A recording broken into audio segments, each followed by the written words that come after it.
BFM Business, Good Morning Business, l'interview. Il est 8h18 et c'est le patron de la marque Alpine, le directeur général Laurent Rossi qui est avec moi ce matin. Bonjour. Bonjour. Alors c'est un nouveau départ pour Alpine, quelque part entre Ferrari et Tesla. C'est ce que vous demande Luca De Meo. C'est ambitieux. C'est totalement réaliste. Ah bon? On a la partie sportive qui nous permet de gagner le dimanche et de vendre le lundi comme Ferrari. Et puis on est aussi un constructeur qui ambitionne de produire des voitures électriques de très haute performance dans le segment sport. Ah bah, effectivement, on va parler de cette nouvelle gamme qui va voir petit à petit le jour. Vous le disiez, le sportif, c'est ce qui existe aujourd'hui avec l'A110. Vous avez vendu combien de voitures d'ailleurs, de combien d'exemplaires? 3000 prises de commande, 2659 livraisons, c'est plus 74%. Bon, c'est un petit segment. Il faut vraiment aimer les voitures sportives à 60 000 €, quoi. C'est un segment de voitures sportives exclusif, oui. Bon, alors justement, Alpine, qui est en train de ressusciter Luca De Meo, et vous, a une ambition d'aller chercher d'autres clients, d'autres cibles. Et vous avez annoncé, donc, vendredi, la fabrication en France, du Made in France. Il n'y aura pas que Toyota maintenant. Il y aura aussi Alpine à Dieppe, d'une nouvelle voiture, toute électrique, en 2026. Ça va être quoi? Alors, ce sera en 2025. 2025, tout à fait. ouais. Ce sera un crossover GT, donc on va dire un coupé très sportif, SUV, très sportif. 5 places, 4,60 m, avec des ambitions d'aller chasser sur un territoire plus large que l'A110, tout en conservant l'ADN d'Alpine, la sportivité, l'agilité. D'accord. Alors, ce modèle-là, il coûtera à peu près combien? Vous visez combien d'exemplaires en régime de croisière? Parce que cette usine de Dieppe, elle va devoir monter en cadence. Absolument. On n'a pas pour habitude de donner des volumes dans le groupe Renault, donc je m'abstiendrai, mais je peux vous dire que c'est des multiples fois 10 à minima des ventes actuelles, puisqu'il faut un volume minimum pour amortir les investissements, et ce plan nous semble raisonnable, donc on a des belles ambitions en termes de volume. Bon, le calcul est vite fait, ça veut dire au moins 30 000 par an. Bon en mathématiques. Vous avez livré le secret. Alors, donc il y aura cette voiture, ce nouveau SUV. Il y aura aussi très vite, un an après, une compacte sportive et électrique. C'est quoi ça, une compacte sportive électrique? C'est un an avant, c'est en 24. Ah ben je me suis trompé alors. Et voilà, c'est pas un problème.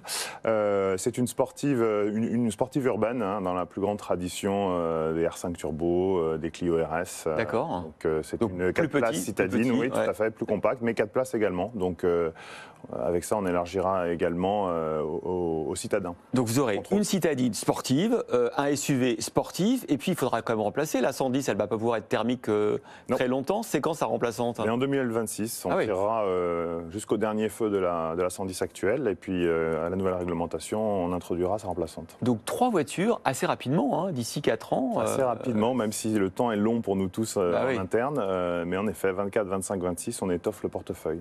On peut encore, comme ça, réinstaller une marque aussi emblématique qu'Alpine. Je sais que Luca De Meo aime bien ressusciter comme ça, il l'a fait dans le passé chez d'autres constructeurs, des modèles un peu mythiques et en faire des familles. Il vous demande, j'ai vu, de faire des voitures électriques très émotionnelles. On parle comme ça chez Luca De Meo. On parle comme ça, on parle d'émotion en tout cas, ça c'est certain. Oui, absolument, il a fait ça plusieurs fois. La recette, il la connaît, les méthodes, il les connaît. Et donc on a un mentor quand il s'agit de développer la marque Alpine avec Luca De Meo. Et oui, on peut tout à fait. Et la première année nous montre que cela fonctionne très bien. Alors c'est quand même un sacré pari, parce que faire vivre toutes ces marques avec à chaque fois des créneaux très particuliers, très marketés, vous pensez que c'est la solution gagnante sur un marché où on a beaucoup d'uniformisation, on a beaucoup de modèles qui sont vendus sur des très larges volumes? On peut encore en faire presque du sur-mesure, des produits extrêmement typés pour une clientèle?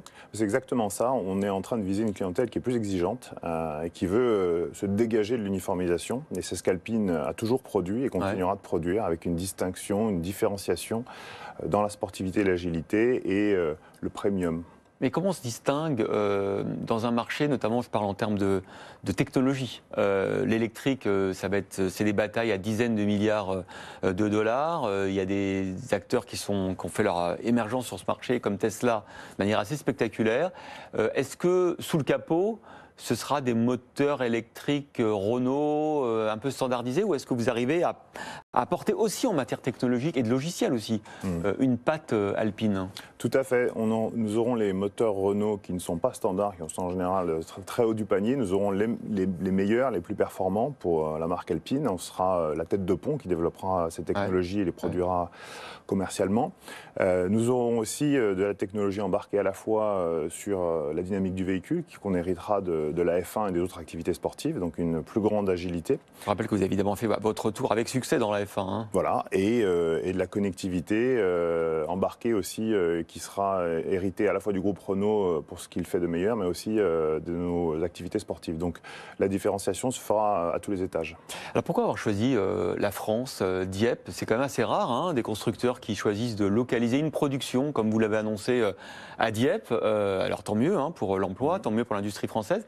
Mais j'imagine que vous avez fait vos calculs. Quand on prend ce type de décision en toute conscience économique et industrielle, dites-moi pourquoi est-ce que finalement vous avez choisi de faire une usine en France? Alors, je vous garantis qu'effectivement on a fait beaucoup de calculs, ils sont solides. Mais ça fait partie du plan Renaulution annoncé par Luca de Meo l'année dernière, qui vise à conserver en France un pôle fort de production électrique, Electric City dans le nord de la France, qui est constitué aussi de Douai, qui sera l'usine principale, qui produira 400 000 véhicules.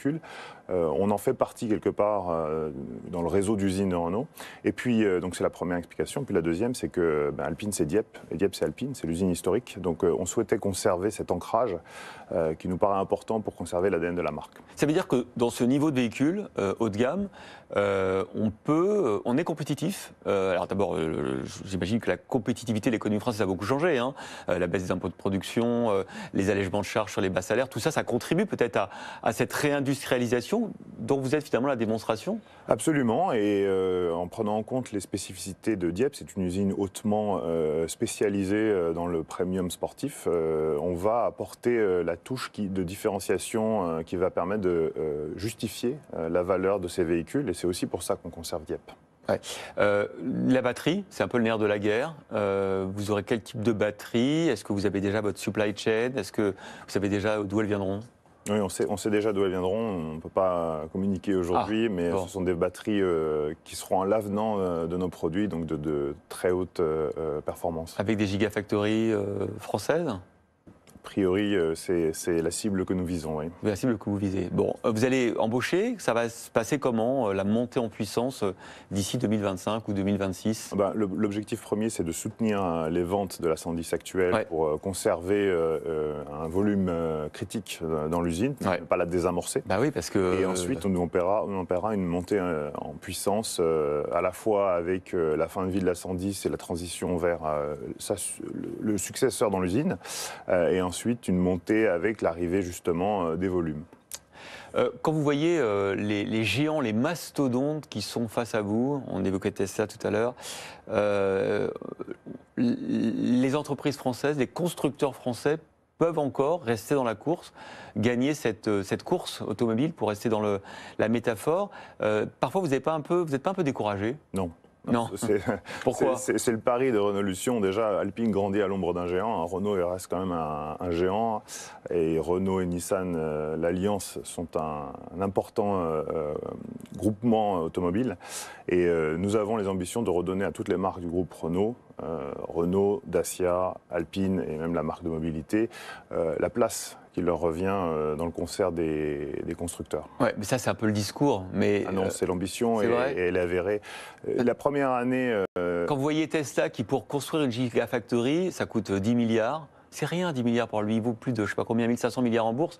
Il n'a qu'à lever 1% d'actions et il construit une gigafactory. Pour vous, pour Renault, je ne sais plus combien vous valez en bourse aujourd'hui, 15 milliards, c'est quasiment mission impossible de faire une gigafactory à 10 milliards. C'est dur en tout cas. Saluons la belle performance de Tesla qui effectivement sait utiliser les marchés, mais nous pouvons tout à fait aussi, et nous le ferons, ouvrir nos gigafactories, n'ayez pas de crainte. C'est vrai, grâce quoi? Grâce à la bonne performance de tout le groupe. Ouais, et aux aides du gouvernement, aussi aux aides européennes qui font qu'on est en train peut-être de faciliter la réimplantation d'industries. C'est déterminant dans le choix que vous avez fait ou pas? Bien sûr, il y a des conditions nécessaires. En revanche, tous nos choix ont été faits sans prendre en compte des aides qui pourraient nous être retirées. Ouais. puisque le principe premier, c'est d'avoir des business plans qui sont solides et donc qui sont autoporteurs, si vous souhaitez. Et c'est ce que nous avons fait. Donc tous ces plans-là seront solides quoi qu'il arrive. Donc quand vous allez voir Lucas Demeo en COMEX, vous devez faire la démonstration que vous pouvez,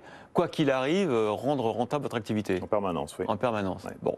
La F1, première année, première victoire Hongrie, avec évidemment le pilote français Esteban Ocon. C'est rentable la F1, vous êtes content de l'investissement, vous allez continuer dans cette voie? Absolument, c'est la partie indissociable de la stratégie d'Alpine. En fait, la F1, c'est le totem central qui fait rayonner Alpine. Et l'objectif, c'est d'amortir et de faire plus qu'amortir les investissements F1 avec les ventes Alpine, à la fois les véhicules, mais aussi les produits dérivés. Donc ça vaut le budget, ça vaut l'investissement en termes d'image c'est indissociable de vos futures voitures? C'est absolument indissociable. Hein. Ce qu'on injecte dans la F1 aurait été injecté d'une manière ou d'une autre dans des frais de conquête de marché. Ouais. On pense que l'exposition que cela nous donne, en plus des transferts technologiques potentiels, possibles, avérés, nous permettront de faire une recette gagnante. Eh bien, merci beaucoup, Laurent Rossi, directeur général d'Alpine. Donc, cette résurrection qu'on souhaite prospère, notamment en France et notamment à Dieppe. Merci d'avoir été dans Good Morning Business.